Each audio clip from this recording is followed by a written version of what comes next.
আমরা প্রশ্ন দিব, সমাধানের বার্তা দিব, আপনাদেরকে গাইড হিসেবে মানবো, কিন্তু আপনারা ভুল পথে গেলে আমরা কিন্তু ধরবো। 18 নির্বাচন অনিয়মের জন্য আমি রিজাইন নিয়ে আসছি। আমার মনে হয়েছে যে দেশপ্রেমের জায়গা এখানে আর নাই।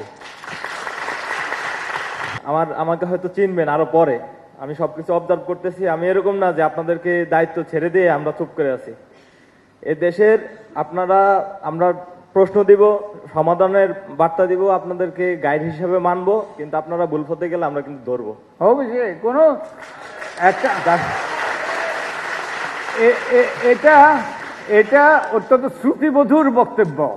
কারণ আমরা যদি গণতন্ত্র প্রতিষ্ঠা করতে চাই, একটা গণতান্ত্রিক রাষ্ট্রে কেউ দায়বদ্ধতার ঊর্ধ্বে নয়।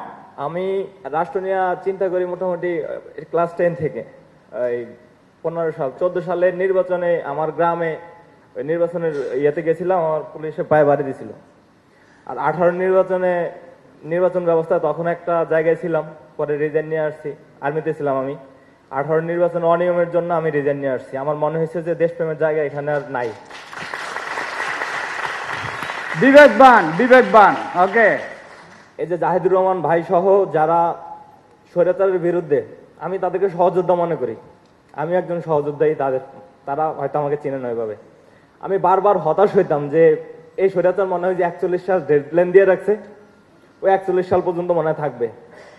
আর এই 24 কিভাবে ঠেকানো যায় বলো একটু সুস্পষ্ট হয়ে বলো। 24-এর এই যে নতুন বাংলাদেশ, যাদের অবদানে বা যাদের কন্ট্রিবিউশন, অনবরত চেষ্টার ফলে এই দেশের জাতীয় ঐক্যবদ্ধ হয়েছে, জাহিদুর রহমান ভাই এখানে আমার মনে হয় সবচেয়ে সম্মানিত ব্যক্তি বা অবদান রাখার তো আমি আজকে এইখানে যে ব্যাপারটা, নির্বাচন কমিশনের যে কাজ, নির্বাচন করে মূলত এসপিডিসি তাদের এখানে নির্বাচন কমিশনে আমি লাস্ট নির্বাচন দেখছি, যেমন ইউএনও কথা বলে বা তার আধিপত্য, প্লাস হলো ওই নির্বাচনে যারা অংশগ্রহণ করে প্রার্থী, তাদের দাপটে থাকা যায় না। পেশি শক্তি প্রয়োগের একটা বল প্রয়োগ, আপনি কথা বলতে পারবেন না, আপনি জানেন যে এখানে কথা বললে বিশৃঙ্খলা হবে।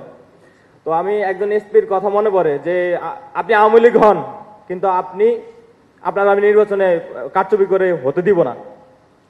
এই কথাটা হয়তো অনেকেরই মনে আছে, তারে পরবর্তীতে বদলি করা হয়েছে।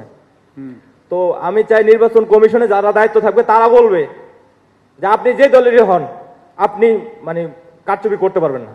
এই ক্ষমতা নির্বাচন কমিশনকে দেয়া লাগবে। এটা কোন সিস্টেম রিফর্মের মধ্যে দিয়ে যাবে এটা আপনারা সিলেক্ট করতে পারেন, আমরা তো অত বেশি জানি না, কিন্তু আমরা জানতে আগ্রহী। আর হলো তবে আরেকটা ব্যাপার, যেমন আমাদের দেশে টাকার ছড়াছড়ির মধ্যে দিয়ে নির্বাচন ব্যবস্থা, এটা ওপেন সিক্রেট।